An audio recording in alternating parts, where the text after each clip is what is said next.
뉴스룸을 시작하겠습니다. 대통령 선거가 37일 앞으로 다가온 가운데 더불어민주당이 오늘 이재명 후보를 최종 대선 후보로 확정했습니다. 당원 투표와 국민선거인단 여론조사를 모두 합해서 89.77% 득표로 역대 대선 경선 후보 가운데 가장 높은 득표율로 본선 진출을 확정지었습니다. 먼저 윤세민아 기자입니다. 마지막까지 이변은 없었습니다. 오늘 오후 경기도 고양시 킨텍스에서 열린 더불어민주당의 마지막 전국 순회 경선에서 이재명 후보가 대선 후보에 확정됐습니다. 지난주 충청과 영남, 어제 호남에 이어 오늘 수도권 강원 제주 경선에서도 독주를 이어가며 쐐기를 박았습니다. 오늘을 포함해 모두 4차례의 경선에서 이 후보가 기록한 누적 득표율은 90.32%로 90%를 넘겼습니다. 이 후보는 정권 교체와 경제 회복 모두 자신이 적임자임을 강조했습니다. 한 사람의 최고 공직자가 어떻게 나라를 망치는지 우리가 체험하지 않았습니까?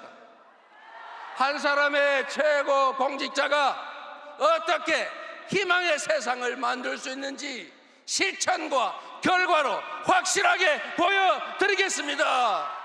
최종 후보 결정엔 권역별 권리당원 투표 결과와 일반 국민 여론조사가 각각 50%씩 반영됐는데 여기서도 이재명 후보의 독주는 확인됐습니다. 국민 선거인단 여론조사에서 89%가 넘는 지지율을 얻어 최종 누적 합산 89.77%로 역대 경선에서 가장 높은 득표율을 기록했습니다. 압도적인 표차로 본선 진출자를 가리면서 가까스로 과반을 넘긴 뒤 당내 갈등으로 이어졌던 지난 2021년 대선 경선과는 분위기가 확연히 다르다는 분석도 나옵니다. 각각 2위와 3위를 기록한 김동연, 김경수 후보도 단합을 강조했습니다.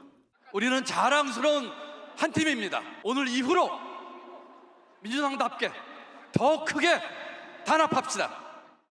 오늘 선출될 민주당의 대선 후보를 중심으로 반드시 압도적인 정권 교체를 만들어냅시다.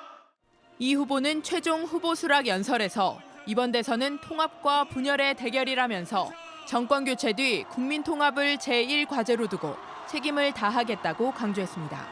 JTBC 윤세민입니다. 이 현장에서 뜨거운 열기는 아직도 남아 있습니다.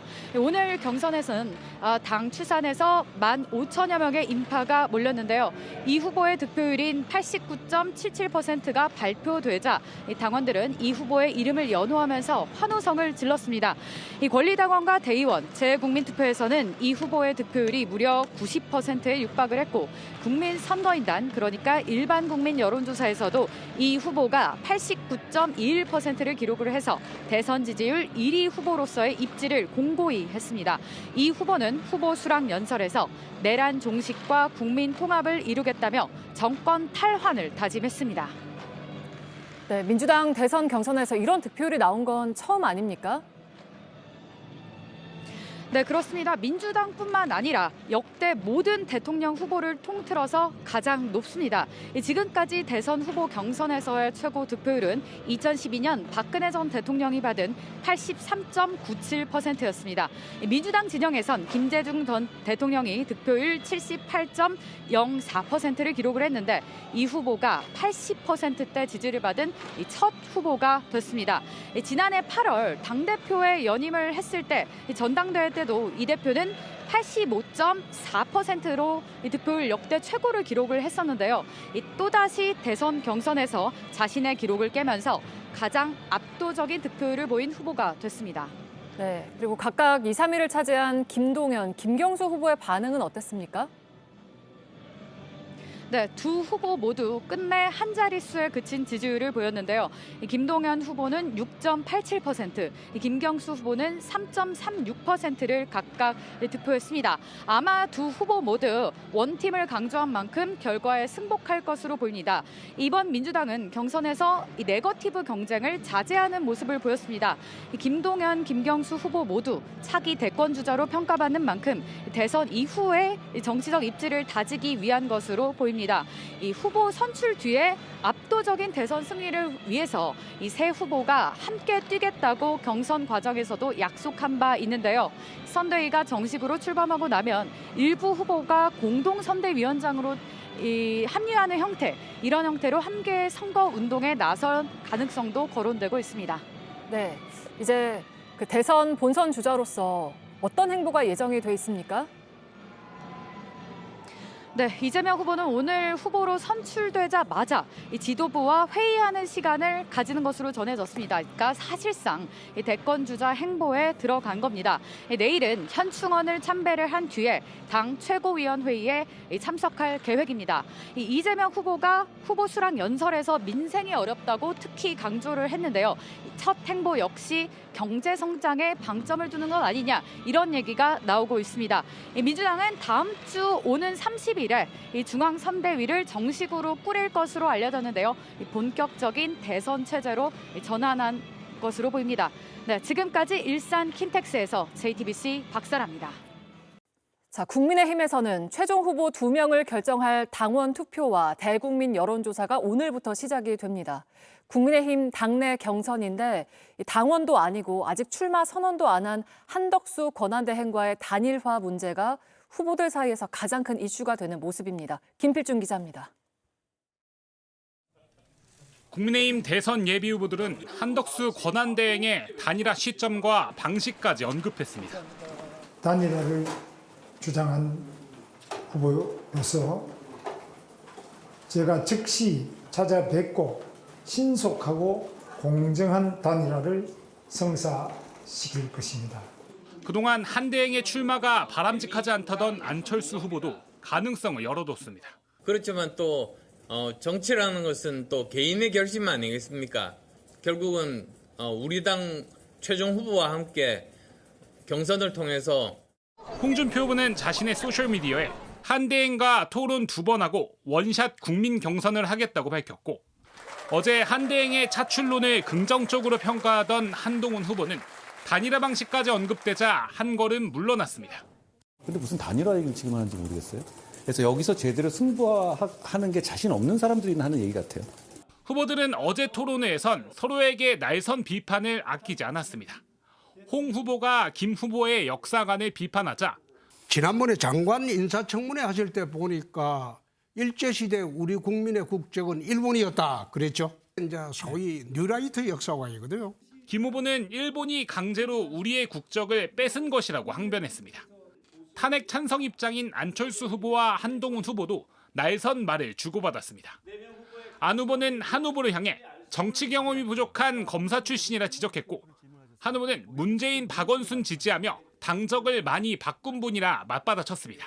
대국민 여론조사와 당원 투표가 절반씩 반영되는 국민의힘 2차 경선 결과는 모레 발표됩니다. JTBC 김필준입니다. 네, 그러면 이제 민주당 최종 대선 후보로 선출돼서 이미 공식 행보에 들어가는 이재명 후보와는 누가 언제 맞붙게 될 것인지 정치부 최규진 기자와 함께 자세하게 짚어보겠습니다. 자, 최규진 기자, 이번 6월 3일 대선의 대진표가 확정되는 시점은 언제쯤일까요? 네, 민주당은 다음 주 중으로 경선 캠프 체제를 마무리하고 조기 대선을 이끌 선거대책위원회를 출범할 것으로 보입니다. 네. 반면 국민의힘은 아직 갈 길이 멉니다.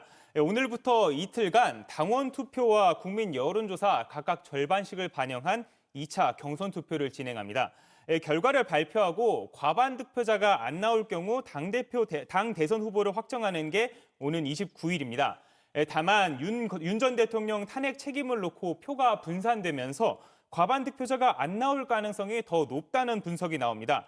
이때는 1, 2위 득표자 간 같은 방식으로 다음 달 3일 최종 경선을 통해서 후보를 정하게 됩니다. 네, 지금 한덕수 권한대행의 출마 여부도 변수인 거잖아요. 그러니까 만약에 출마를 한다고 하면 그 대진표 짜여지는 시점이 더 늦춰질 수 있는 겁니까? 네, 그렇습니다. 한덕수 권한대행이 이르면 오는 30일 총리직을 사퇴할 거란 이야기가 나왔었는데요. 네. 공직자 사퇴 시한이 다음 달 4일까지라서 정말로 출마할 생각이면은 그 전까지는 결단을 내려야 합니다. 국무회의가 오는 29일에 있으니까 그 즈음에서 거취를 정리하고 출마 여부를 밝힐 수 있다는 관측도 나오고 있습니다. 만약 출마하게 된다면 한 권한대행의 국민의힘 입당 여부도 관건입니다. 네. 한 권한대행이 입당한다면 국민의힘 경선에서 선출된 후보의 동의를 얻어서 원샷 경선을 치를 수도 있습니다. 다만 두 차례나 컷오프를 통과한 다른 후보들이 여기에 동의할지는 변수가 될 수 있는 상황입니다. 만약에 무소속의 한 대행과 단일화를 하게 될 경우에는 다음 달 후보 등록일 전까지는 당권을 넘기는 여부를 두고서도 문제가 발생할 소지가 있습니다. 네, 근데 그런 상황인데도 이제 국민의힘 경선 후보들이 한대행과의 단일화 얘기를 한다는 거는 한대행의 그 지지율 때문이겠죠? 네, 그렇습니다. 지난 25일에 발표한 JTBC 여론조사 결과를 보면요. 가상 3자 대결에서 한대행이 다른 국민의힘 경선 후보보다 지지율이 더 높은 것으로 보였습니다. 민주당 이재명 후보에 대해서 가장 경쟁력이 있는 걸로 나타난 겁니다. 하지만 한 권한대행이 대선에 출마해선 안 된다는 답변도 58%를 기록했는데요. 민주당 등 야권에서는 국민에 대한 모독이라며 윤석열 시즌2를 꿈꾸고 있다고 비판하는 목소리가 나오고 있습니다. 특히 한 대행이 실제로 출마할 경우에는 조기 대선을 관리해야 할 한 대행이 직접 대선에 출마하는 것이 부적절하다는 비판이 더 커질 수도 있습니다. 일각에서는 거센 비판이 예상되는 상황에서 관료 출신인 한 대행의 한계가 드러날 수 있다는 분석도 나옵니다. 과거 대선 출마를 선언했다가 포기했던 반기문 전 유엔 사무총장의 사례처럼 될 수 있다는 겁니다. 네, 잘 들었습니다. 정치부 최규진 기자와 함께 짚어봤습니다. 네, 조기 대선만큼 속도감 있게 진행될 것이 윤석열 전 대통령에 대한 검찰 수사입니다. 문제는 공소시효가 빠듯하다는 점인데 공직선거법 위반 혐의의 경우 100일도 채 남지 않았습니다. 조혜연 기자입니다. 윤석열 전 대통령이 받고 있는 여러 혐의 중 공소시효 만료가 가장 임박한 사건은 지난 대선 당시 김건희 여사의 도이치모터스 주가 조작 연루 의혹에 대해 허위로 해명했다는 의혹입니다. 2010년에 제가 결혼하기 전에 이 양반이 골드만삭스 출신이라고 해서 한 4달 정도 맡겼는데 손실이 났고요. 공직선거법 위반 혐의의 공소시효는 선거일로부터 6개월입니다. 공소시효는 2022년 3월 9일 대선일로부터 5월 10일 취임일까지 진행되다 윤 전 대통령의 재직 기간 동안 정지됐습니다. 그러다 지난 4일 파면 결정으로 다시 흐르기 시작해 오는 8월 초면 만료됩니다. 공소시효가 100일도 채 남지 않은 겁니다. 검찰은 이 기간 내 윤 전 대통령의 발언이 허위사실이었는지 또 허위사실인 점을 알고도 발언했는지 등을 확인해 기소 여부를 결정해야 합니다. 최근 서울고검에서 재수사를 결정한 김 여사의 도이치모터스 주가 조작 의혹의 공소시효는 아직 멈춰 있는 것으로 파악됐습니다. 주가 조작의 공범으로 기소된 김 여사의 계좌 관리인 민모 씨의 2심 재판이 아직 끝나지 않았기 때문입니다. 윤 전 대통령 공천 개입 의혹의 공소시효는 정치자금법 위반 부분은 7년, 공직선거법 위반 부분은 최대 10년으로 볼 수 있다는 분석이 우세합니다. 당선인 신분에서의 공천 개입 의혹은 공무원 신분에서의 공직선거법 위반으로 봐서 6개월이 아닌 10년의 공소시효를 적용할 수 있다는 겁니다. 다만 김 여사 측은 당시 민간인 신분이라 명태균 게이트 관련 공직선거법 위반 혐의의 공소시효가 이미 끝났다는 입장인 것으로 전해졌습니다. JTBC 조혜연입니다. 해킹 사태 이후 SK텔레콤이 유심 무상 교체를 약속했지만 시행일 전부터 대리점에서 유심 재고가 부족한 상황이 이어지고 있습니다. 정부 기관의 현장 조사가 늦었다는 지적까지 나오는 가운데 한덕수 권한대행은 관련 부처에 국민 불편 해소에 전력을 다할 것을 지시했습니다. 이상화 기자입니다. 마포구의 한 SK텔레콤 대리점. 사람들이 유심을 교체하러 줄을 섰습니다. SK텔레콤이 무상 교체해주겠다고 한 날은 내일부터지만 평일 시간을 내기 힘든 직장인들은 일요일 문을 연 대리점을 찾았습니다. 직장 다니는 중이라 시간이 안 돼서 일요일 날 인증되는 거거든요, 찾아서. 근데 지금 유심도 없는 상태고 제가 또 직장 때문에 뭐 평일날 나와 있을 수도 없는 상태고 그래서 지금 난감하네요. 하지만 유심이 남아있는 곳을 찾아보기 힘듭니다. 유심 무료 교체 대상자가 2,500만 명이 넘어 일부 대리점에서는 내일 유심 교체를 위한 오픈런까지 예상됩니다. 한 대리점은 유심 170장이 들어왔는데 다 나갔고 내일 50장이 들어오는데 선착순으로 나가게 될 것 같다고 밝혔습니다. 가능한 빨리 들어오는 대로 바꾸긴 해야 되는데 일단 지금 물량이 없다고 하니까 물량 있는 데를 찾아야 바꿀 수 있을 것 같아서 기다리고 있어요. 안전장치로 거론되는 명의도용 방지 서비스는 이용자가 몰리며 제대로 접속이 되지 않고 있습니다. 한덕수 권한대행은 과기부의 유심 보호 서비스 가입과 유심 교체 조치의 적정성을 면밀히 검토해달라고 지시했습니다. 해킹 사고 당시 정부기관 대처에 대해서도 의문이 커지고 있습니다. SK텔레콤에서 해킹 사실을 안 지 이틀 뒤 신고를 했고 신고를 받은 한국인터넷진흥원은 하루 지나 현장 검증을 갔습니다. 한국인터넷진흥원은 물리적으로 현장 조사를 나가는데 하루 정도의 소요 시간이 필요했다며 하루 동안 SK텔레콤과 소통하며 상황 파악을 했다고 밝혔습니다. JTBC 이상화입니다.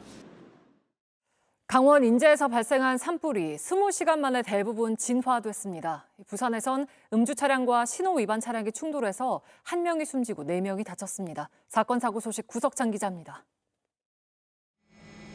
능선을 따라 자욱한 연기가 피어오릅니다. 밤엔 용암 같은 불길이 산허리를 휘감습니다. 어제 낮 강원도 인제군 상남면 하남리에서 발생한 산불이 오늘 오전 9시 대부분 꺼졌습니다. 20시간 만에 인명과 주요 시설 피해 없이 주불 진화 완료하였습니다. 산불 피해 구역은 73헥타르, 축구장 102개 크기로 추정됩니다. 잔불 정리와 뒷불 감시 작업이 계속되는 가운데 평생 쓴 일기장과 기중품 등을 챙겨 대피한 주민 254명도 귀가했습니다. 산불로 통제됐던 서울 양양고속도로 해당 구간 통행도 오늘 아침 재개됐습니다. 오늘 새벽 4시 15분쯤 인천시 옹진군 영흥도 단독주택에서 불이 나 1시간 15분 만에 꺼졌습니다. 이 불로 83살 남성이 숨지고 주택이 모두 불에 탔습니다. 소방당국은 구체적인 화재 원인을 조사하고 있습니다. 차량 2대가 부서진 채 마주보고 있습니다. 오늘 오전 0시 3분쯤 부산 사상구 감전동 한 교차로에서 음주 차량과 신호 위반 차량이 충돌했습니다. 음주 운 사람은 직진 신호를 찍긴 했고 술 안 먹은 사람은 직진 신호를 좌회전 사고 난 거예요. 좌회전 차량에 타고 있던 동승자 20대 여성이 숨졌고 음주 차량에 타고 있던 운전자 등 모두 4명이 다쳤습니다.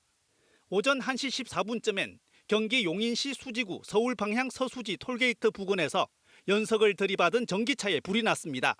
이 전기차 운전자도 만취 상태로 차를 몰다 사고를 낸 것으로 드러났습니다. JTBC 구석찬입니다. 술에 취해서 차를 몰다가 경찰이 따라오자 아파트 쓰레기통 안에 몸을 숨겼다가 붙잡힙니다. 잡고 보니 전과 22범의 무면허였습니다. 경찰이 검거 당시의 영상을 공개했습니다. 이은진 기자입니다. 차선을 넘나들다 아파트 차단기 앞에서 멈추는 흰색 차. 그 뒤로 경찰차 한 대가 바짝 붙습니다. 차가 음주를 한 것 같다 그래가지고 112 신고가 들어서 저희가 경찰이 잠시 내려달라 요청하자 그대로 차단기를 들이받고 직진합니다. 경찰차 여러 대가 잽싸게 뒤따르고 흰 차는 주차된 차를 다 긁으며 아파트 주차장에 급히 멈춥니다. 운전석에서 내린 남성, 휴대전화까지 떨어뜨리며 허둥지둥합니다. 그러더니 재현 설비실로 달려갑니다. 이 모습을 CCTV로 다 보고 있던 경찰은 남성이 들어간 방을 급습했습니다. 남성은 없고 쓰레기통만 가득한 방. 낌새를 눈치챈 경찰이 나오라고 외치자 나요. 중에 있습니다. 맨 안쪽 쓰레기통에서 남성이 불쑥 튀어나옵니다. 이제 잡혔구나 생각을 했는지 스스로 열고 나왔어요. 경찰은 그 자리에서 남성을 현행범으로 체포했습니다. 음주 측정 결과는 면허 취소 수준. 다만 이전에도 음주운전을 해 이미 면허가 취소된 상태였습니다. 폭행과 특수절도 등 전과도 22건에 달했습니다. 경찰은 이 30대 남성을 불구속 입건해 수사 중입니다. JTBC 이은진입니다. 프란치스코 교황의 장례가 수많은 추도객들의 배웅을 받으면서 마무리됐습니다. 다음 달 4일까지 애도 기간이 이어지고 새 교황을 뽑는 콘클라베는 이르면 다음 달 6일에 시작될 것으로 보입니다. 심가은 기자입니다. 프란치스코 교황이 잠든 목관이 성 베드로 성당을 떠납니다. 걸음걸이에 맞춰 천천히 진행되는 운구행렬엔 국가 원수부터 일반 시민들까지 각계각층이 모였습니다. 15만 명에 달하는 추도객들은 1시간가량 박수를 치면서 교황의 마지막 가는 길을 배웅했습니다. 안장된 곳은 산타마리아 마조레 대성전. 프란치스쿠스라는 라틴어 이름이 새겨진 교황의 무덤은 오늘부터 대중에 공개됩니다. I know for the whole night we came here. So we want to see his funeral, we want to say the bye-bye because he is the living saint, very humble and simple. 애도 기간이 끝나는 다음 달 4일까지 성 베드로 광장에선 매일 추모 기도회가 열립니다. 교황청은 새 교황을 선출하는 콘클라베 준비에도 돌입했습니다. 콘클라베는 추기경단 135명 모두가 후보이자 유권자로 참여하는 독특한 교황 선거 방식입니다. 시스티나 성당에서 외부와 완전히 단절된 채 3분의 2 이상 득표자가 나와 성당 굴뚝에 흰 연기가 나올 때까지 하루 2차례 투표하는데 이르면 다음 달 6일 시작됩니다. 그전엔 하루 2번씩 추기경 회의가 진행됩니다. 짧은 연설과 대화로 추기경들이 서로를 탐색하고 교황으로서의 능력을 가늠합니다. 우리나라의 유흥식 추기경도 참여합니다. 추기경단 대다수가 프란치스코 교황이 임명한 인물인 만큼 교황의 유지를 계승할 사람이 선택될 가능성이 높다고 전망되는 가운데 생전 교황과 공개적인 충돌을 마다하지 않던 추기경들이 보수파를 결집할지도 주목됩니다. JTBC 심가은입니다.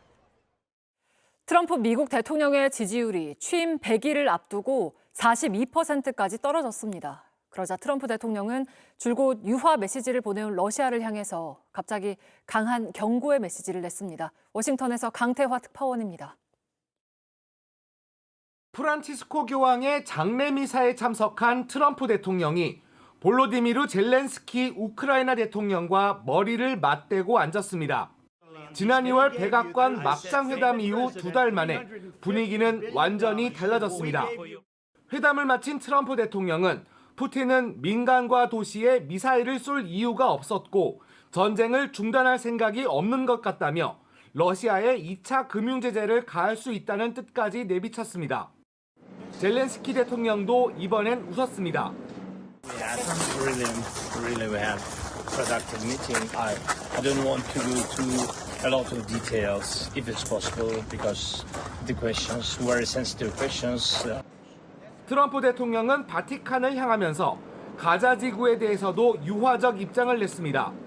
Gaza came up and I said, we gotta be good to Gaza.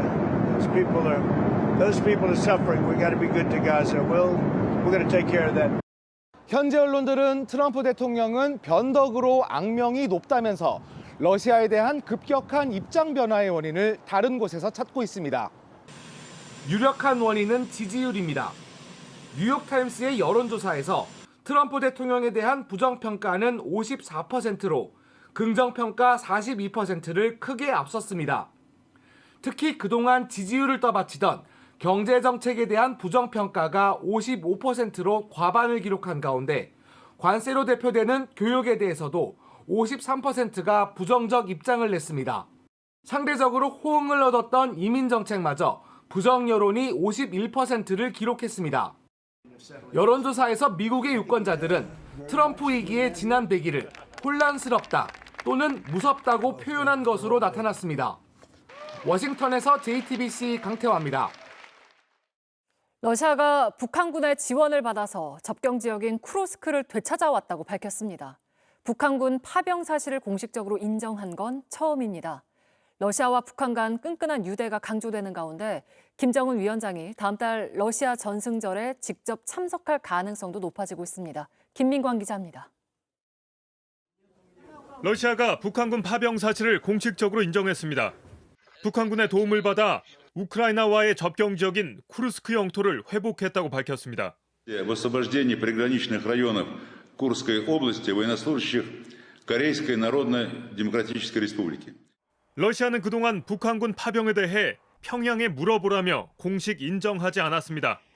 브릭스 정상회담에 참석한 푸틴 대통령도 확답을 하지 않았습니다. Как вы знаете, сегодня, по-моему, только ратифицирован наш договор о стратегическом партнерстве. Там есть статья 4. И мы нисколько никогда не сомневались, что северокорейское руководство относится. 게라시모프 총참모장은 파병은 지난해 북러 간 포괄적, 전략적 동반자 관계 조약에 따라 이루어졌다고 설명했습니다. 이 조약에는 유사시 상호 군사 원조를 제공한다는 내용이 담겨 있어 사실상 북러 간 군사 동맹이 부활했다는 평가를 받고 있습니다. 이런 가운데 러시아는 2차 세계대전 승리 80주년을 맞아 성대한 전승절을 준비하고 있습니다. 양국 간 유대가 강조되는 상황에서 김정은 위원장이 전승절 열병식에 직접 참석할 수 있다는 관측도 나옵니다. JTBC 김민관입니다. 납북자 가족 모임이 오늘 자정쯤 경기도 파주시 임진각에서 대북 전단을 살포했습니다. 접경 지역 주민들이 반대해왔지만 단속을 피해서 기습적으로 한 겁니다.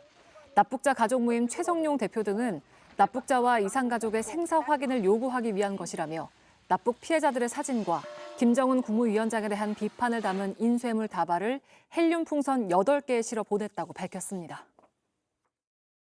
네, 지금부터는 김문수 국민의힘 대선 경선 후보와 함께 자세하게 이야기 나눠보겠습니다. 어서 오세요. 네, 반갑습니다. 네, 반갑습니다. 계속 연이어서 어제는 또 4인 합동 토론 하시기도 했고 맞수 토론 하시기도 했고 계속 토론 일정을 이어가고 계신데 근데 그렇게 토론이 시작이 되면서 김문수 후보의 지지율이 조금 떨어졌다 이런 조사와 분석들이 나왔거든요. 어떻게 좀 보고 계실까요? 왜 그렇다고 보실까요? 떨어졌다고 하는 것은 한덕수 권한대행하고 저하고 같이 넣었을 때 그럴 때는 우리 둘이 비슷하기 때문에 둘이 갈라서 서로 먹는 효과가 있기 때문에 그렇게 보입니다. 그러나 한덕수 권한대행을 빼고 하면은 제가 여전히 많이 앞서고 있습니다. 알겠습니다. 그 토론 내내 윤 전 대통령의 탄핵 책임을 놓고 공방을 벌이기도 했는데요. 네. 이번 탄핵의 책임은 윤 전 대통령에게 있다고 보시는지 아니면 야당과 한동훈 후보에게도 일부 있다고 보시는지.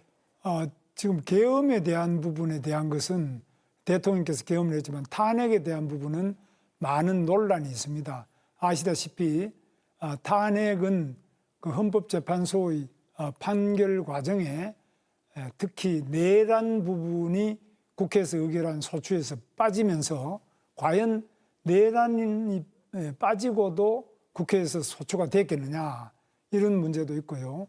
나머지 이제 증거 채택에서 여러 가지 증거를 얼마나 채택하느냐 이런 부분에도 보통의 형사재판에서는 없는 그런 방식으로 헌법재판소가 진행했기 때문에 여러 가지 논란이 아직까지 많이 남아있고 특히 8대 0이라는 숫자는 박근혜 대통령도 8대 0, 이번에도 또 윤석열 대통령도 8대 0, 헌법재판소가 항상 만장일치로 이렇게 대통령을 연거푸 탄핵하는데 이런 것들에 대해서는 국민들이 많은 의혹과 의문을 가지고 있는 것이 사실입니다. 네, 윤 전 대통령의 책임보다도 헌법재판소에 좀 문제가 있다 이런 말씀이실까요?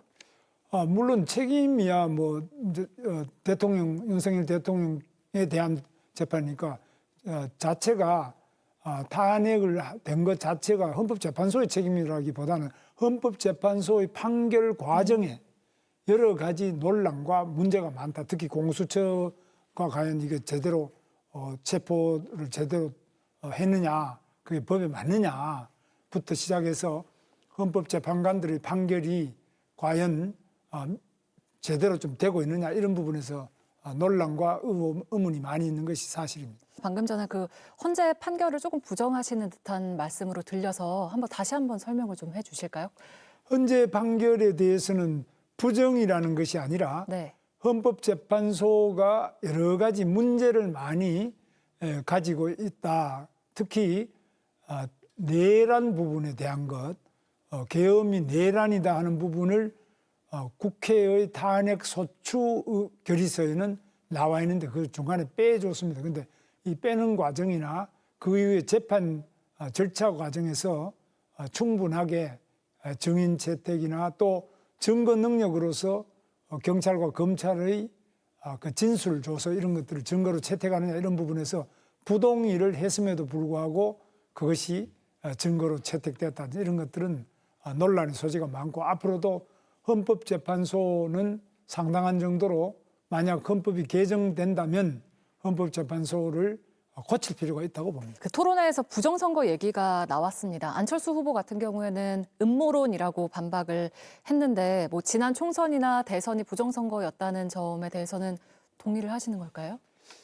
부정선거론이 뭐냐, 음모론이 뭐냐 이런 게 있는데 현재 중앙선거관리위원회가 문제가 상당히 있는 게 사실입니다. 중앙선거관리위원회 사무총장이 그 아들을 특채한다든지 직원들이 특채 사례가 감사원 감사에도 수십 건이 나왔는데 이건 잘못됐고요. 그다음에 사전 선거, 특히 관외 사전 투표 부분은 그 투표 함의 보관 문제, 한 닷새 동안 보관해야 되지 않습니까?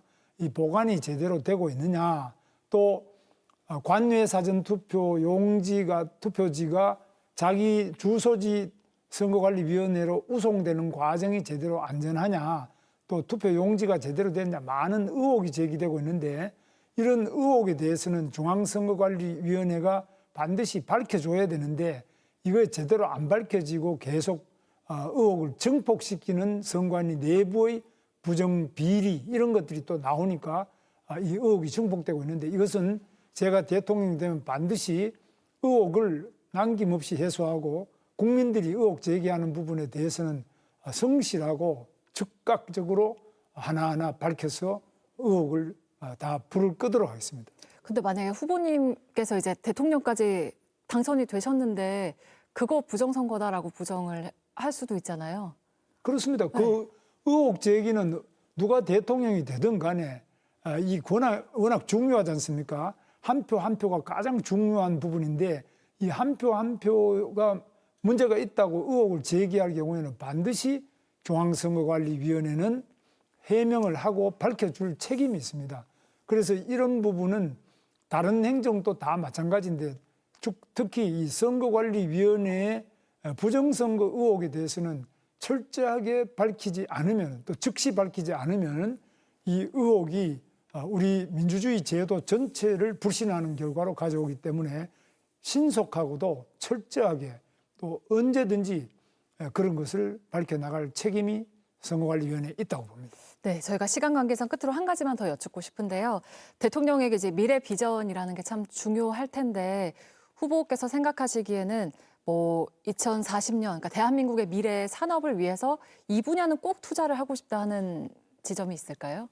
그렇습니다. 지금 많은 말씀을 하시지만 특히 AI 분야에 집중적으로 투자를 해서 AI 인재를 양성하고 AI 관련된 소프트웨어 기업이든지 관련된 기반 기술을 확보 발전시켜 나가는 것이 매우 필요하고요. 뿐만 아니라 반도체 부분도 지금 상당히 협공을 당하고 있습니다. 이런 부분도 초격차를 유지하기 위해서 노력해야 되고 우리나라 바이오 부분 이런 부분에도 확실하게 앞설 수 있도록 적극적인 지원을 해야 됩니다. 네, 알겠습니다. 오늘 말씀 여기까지 듣겠습니다. 김문수 국민의힘 대선 경선 후보와 함께 이야기 나눴습니다. 고맙습니다. 네, 감사합니다.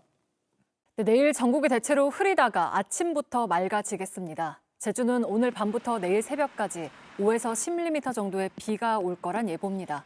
내일 아침 최저 기온은 6도에서 14도로 평년보다 조금 높겠지만 낮 기온이 17도에서 24도까지 오르면서 일교차가 크겠습니다.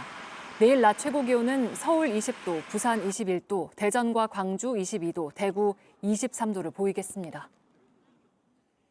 뉴스를 마치겠습니다. 고맙습니다.